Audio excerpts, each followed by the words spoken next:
part 2 of the video. Check out the first one anyway. Let's get into it.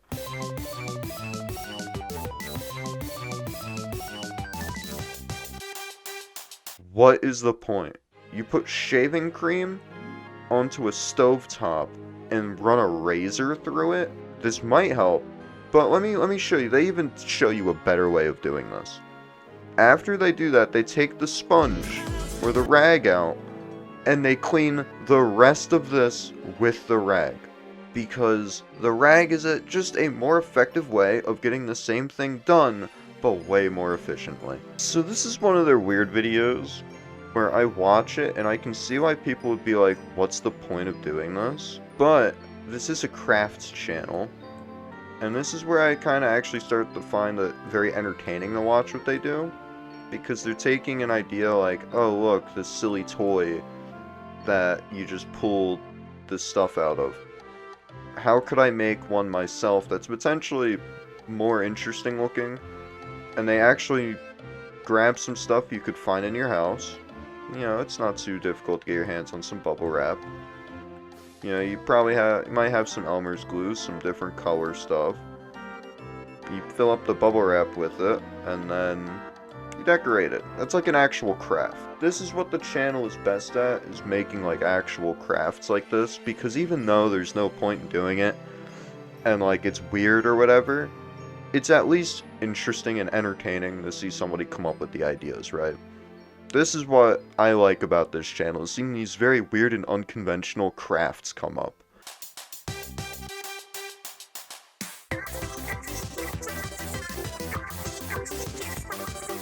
I guess this is interesting. Maybe if it's like cold in your house, but you like wearing these, you could do this.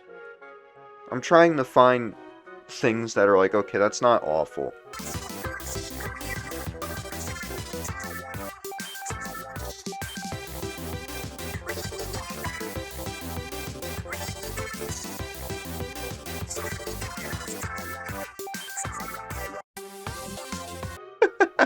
So this one's pretty funny. They show you, hey, you can make like a makeshift warm little sandal here or whatever, and you know, it could help out. It could be an interesting sort of craft you do in like in the winter for everything. But then they come out with this one. They're like, yeah, just carry around this sort of tapestry with you everywhere. You know, just always have a piece of tapestry with you, so that when you accidentally sit on a piece of gum, you know, you can just cover it up. Also, I don't think there's any gum here in this shot. They added that after the fact. Yeah, that was not there in the first shot. I'll tell you right now, the easier, more effective way of doing this, just look where you're sitting down before sitting down. Yo, 5-minute craft life hack. Check the seat and see if there's anything dirty on it before you sit down on said seat, and you would have avoided this gum in the first place. However, if you live in the 5-minute crafts universe, this might be a good hack for you, because when you go to sit down, there's not going to be a piece of gum. You can see she's checking the seat out. There's nothing there. But in this 5-minute crafts universe, the gum can just materialize under your ass, and now you have a problem. So yeah, then you do need to carry your tapestry with you everywhere in the event of something like this happening. However, I just realized, she took her pants off. Why would you take your pants off afterwards then? Oh my god. He said, yeah, I got a piece of gum on my jeans, so I'm gonna put a tapestry over me, and then I'm gonna take my pants off and wear the tapestry like a dress, instead of just having it like a nice little layer on top. That is insane to do in public.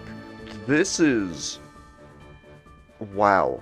So, what they said is, let's take a blanket, we're gonna wrap it around, make like a sling, and put our kid in it, right? Put our little baby into it. And while it's interesting on paper to make a hammock like this, if you fucked up making either one of these knots here, or these ties, either you're gonna have the blanket stuck in the cart and you'll have to abandon it or cut it out, or it's going to fall apart when you put your kid into it. No, they can fall out. But let me just tell you the most glaring thing about this. Do you see this? The whole point of this is to be a child seat. You can pull this down, and then your kid can sit in this. So instead of creating an uncomfortable hammock for them to sit in, because you can also see it in the kid's face here, they are not happy about this one. That looks uncomfortable and weird. They're gripping the edges of the cart because they do not feel safe in this. Instead, what you can do is take your blanket, pull this down, and put the blanket onto this to make it more comfortable to sit on. I just made your hack 5 times better.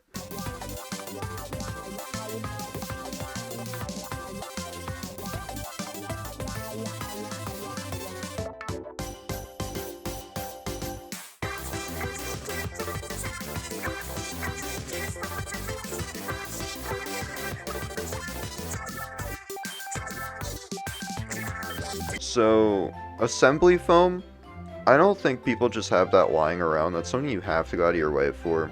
You also need to cut out this piece. You know what? Okay, cool, whatever. And let's take a look, right?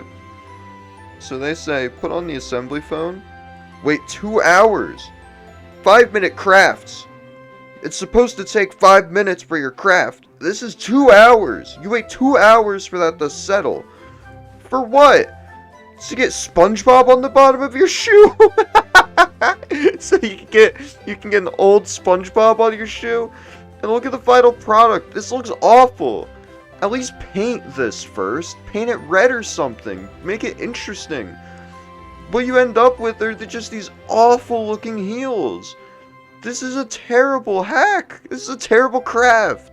Now they're showing us a food recipe for Halloween. You know what? I'll give it to him. This isn't, like, awful. It's interesting. This actually makes for a pretty interesting thing, I guess.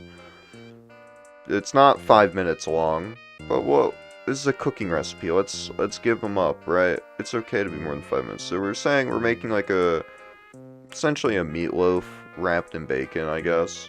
So we're just making, like, a meatloaf here. You know what? It's not terrible. The only thing I'm going to say is make sure that you do cook this enough, because this middle piece here in the hand is going to need much more time to cook than the fingers, which you can kind of tell. The end of the fingers here are a little more burnt and well done compared to the rest of it. So just if you do want to try this at home, if I had the means to do it, I probably would do it for the hell of it.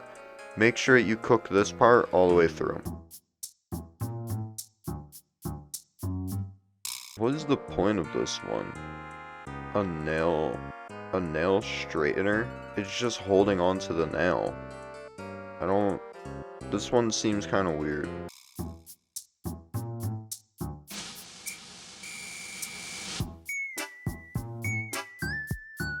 I honestly, maybe it's just because I don't understand this kind of stuff. I have no idea what this is supposed to do at all. Iodine plus baby powder?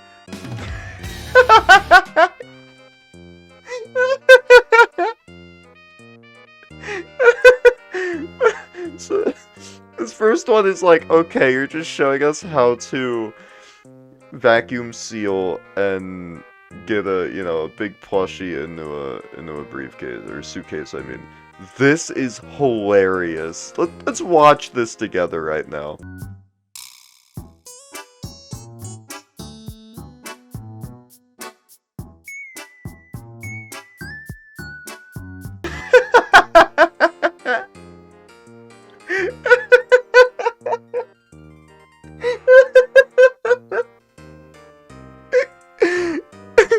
In case you need somebody to tell you.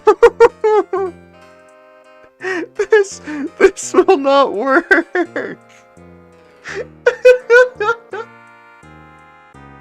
This says a 0% chance of being successful, and I hope you don't need me to tell you about this.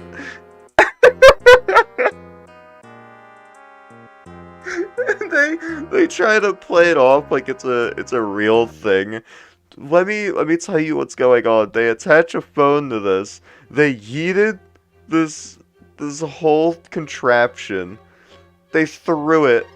That might be a real phone. They just straight up threw the phone. Also, I want to point out, look at how many bands they put around this. They put so many rubber bands around this because they know it wouldn't hold the phone in with only 2.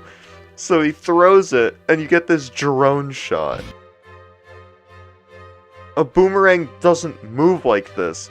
I can tell you even more. This is the 200% obvious fact here. If you throw a boomerang, it is not going to look like this, right? It's not going to look like this. The boomerang is going to be horizontal. What you're going to have is a camera angle that is staring at the grass below you, not at the guy. This is like a science fiction novel that a kid would write, thinking that it's like, oh, but what if you did this? It would work, it would work.